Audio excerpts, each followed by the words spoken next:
नमस्कार, आप देख रहे हैं नजरिया न्यूज रूम से मैं पूजा झा। कार्यकर्ता दर्शन सह संवाद कार्यक्रम के तहत बेगूसराय पहुंचे पूर्व उप मुख्यमंत्री सह प्रतिपक्ष के नेता तेजस्वी यादव ने एक बार फिर बिहार सरकार को आड़े हाथों लेते हुए हमला बोला है और कहा है कि अब नीतीश कुमार पूरी तरह बेकार हो चुके हैं और शासन प्रशासन में उनकी एक भी नहीं चलती।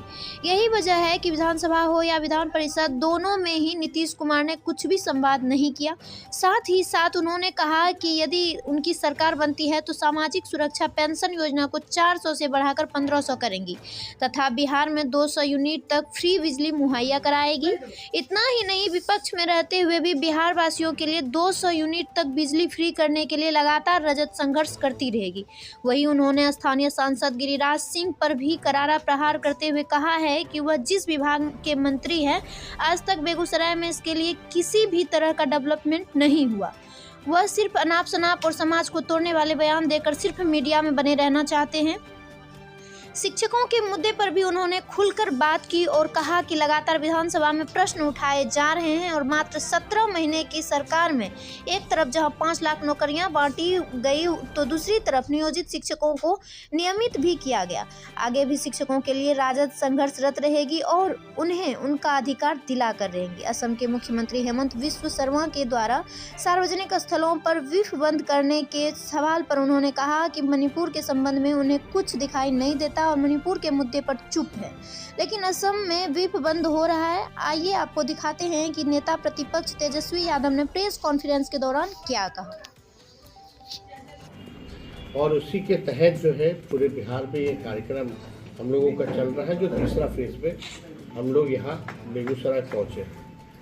तीसरे चरण में पूरे मुंगेर प्रमंडल में जितने जिले आते हैं वहाँ हम लोगों का दौरा है और काफ़ी अच्छा कार्यक्रम चल रहा है, जो फीडबैक मिल रही है। और इस कार्यक्रम के तहत ही जो लोग कई बार जो है कार्यकर्ता जो बातें कहते हैं, जो गांव ग्रामीणों को जो दिक्कतें आती हैं, उन समस्याओं को हम लोगों के समक्ष लाते हैं। और इसी के तहत हम सब लोगों ने निर्णय भी लिया है और हम लोगों ने तय किया है हमारी पार्टी में कि जिस प्रकार से जो सामाजिक सुरक्षा जो पेंशन है मात्र 400 रुपये जो है मिलता है, चाहे दिव्यांग हो हमारे या जो विधवा बहनें हैं, माताएं हैं, उनको मात्र सुरक्षा पेंशन में जो है 400 रुपये मिलता है। हम लोगों ने तय किया है कि सुरक्षा पेंशन योजना और जो वृद्ध पेंशन जो है, जो बुजुर्गों का जो है वृद्धा पेंशन, उसको हम लोग जो है बढ़ा करके अगर हमारी सरकार बनती है तो 1500 रुपये हम लोग जो है तय किया है कि इसको करेंगे। और लोगों की मांग है, कई बार लोग जो है दरखास्त करते हैं और हमको लगता है कि एकदम पॉसिबल है। जिस प्रकार से हम लोगों ने 10 लाख नौकरियों का वादा नहीं प्रण लिया था और केवल 17 महीने में 5 लाख लोगों को सरकारी नौकरी दी, 3.5 लाख नौकरियां प्रक्रियाधीन हम लोगों ने कराया। और उस समय हमारे चाचा माननीय मुख्यमंत्री जी कहते थे कि असंभव है 30 में, कहाँ से लाएगा पैसे, लेकिन उन्हीं के हाथों हमने 5 लाख लोगों को नियुक्ति पत्र वितरण कराने का काम किया। बिहार गरीब राज्य है, पिछड़ा राज्य है, गरीबी है, पलायन है, महंगाई से लोग जो है परेशान हैं, बेरोजगारी सबसे बड़ा जो है मुद्दा है। इसके तहत जो है हम सब लोग बिहार घूम रहे हैं और लोगों से फीडबैक ले रहे हैं। पता चल रहा है कि लोग ज़मीन सर्वे से जो लोग हैं परेशान हैं, स्मार्ट मीटर बिजली के बिल से लोग जो है परेशान हैं। और हम लोगों को तब एहसास हुआ कि इसमें हम लोगों को सदन से सड़क तक आवाज़ उठाना चाहिए। स्मार्ट मीटर के तहत हम लोगों ने सदन में भी इस सवाल को उठाया और सड़क पर भी इस सवाल को उठाया। और हम लोगों ने कई बार कहा है कि 200 यूनिट फ्री बिजली अगर हमारी सरकार बनती है तो 200 यूनिट फ्री में बिजली हम लोग देंगे।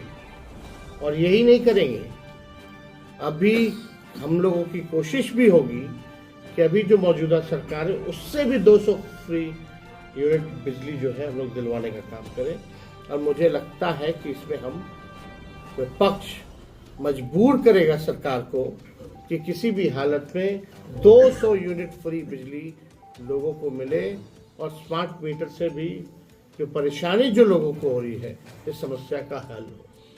देखिए, हम लोग मुद्दे की बात करते हैं, पढ़ाई, दवाई, कमाई, सिंचाई, सुनवाई और कार्रवाई वाली सरकार चाहते हैं। माननीय मुख्यमंत्री जी का इकबाल जो है अब खत्म हो चुका है।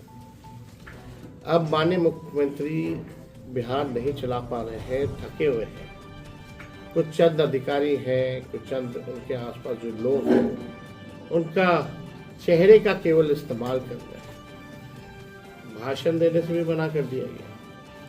पूरे विधानसभा सत्र में जो अभी सत्र हुआ था, एक शब्द भी दोनों सदन में, चाहे विधानसभा हो या विधान परिषद हो, एक शब्द भी माननीय मुख्यमंत्री जी ने गंभीर विषयों पर कोई बात सदन में नहीं कहा। ये पहली बार ऐसा हुआ। ये क्यों हुआ है, क्या है? मुख्यमंत्री सदन के नेता होते हैं, सबकी अपेक्षा होती है, उम्मीदें होती हैं कि गंभीर से गंभीर मसले, जो जनता की जो समस्याएं हैं या जो विपक्ष जिन मुद्दों को उठा रहा है उस पर कुछ वक्तव्य दें।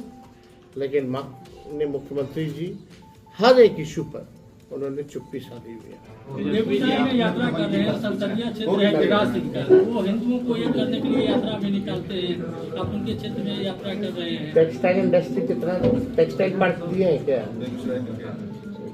जो यहाँ के जो MP हैं, मंत्री हैं केंद्र में, कई बार से बिहार का लोग जरूर करता है कि कौन सा मंत्रालय उनके पास, क्या चीज के मंत्री है, जरा जाके ग्रामीण लोग पूछिएगा। आपने कोई उपलब्धि तो है नहीं, 10 साल से मंत्री है, बेचारा करेंगे क्या? यही करेंगे। कोई मतलब है? असंवैधानिक काम में उनको दिलचस्पी है तो उसका क्या उपाय है?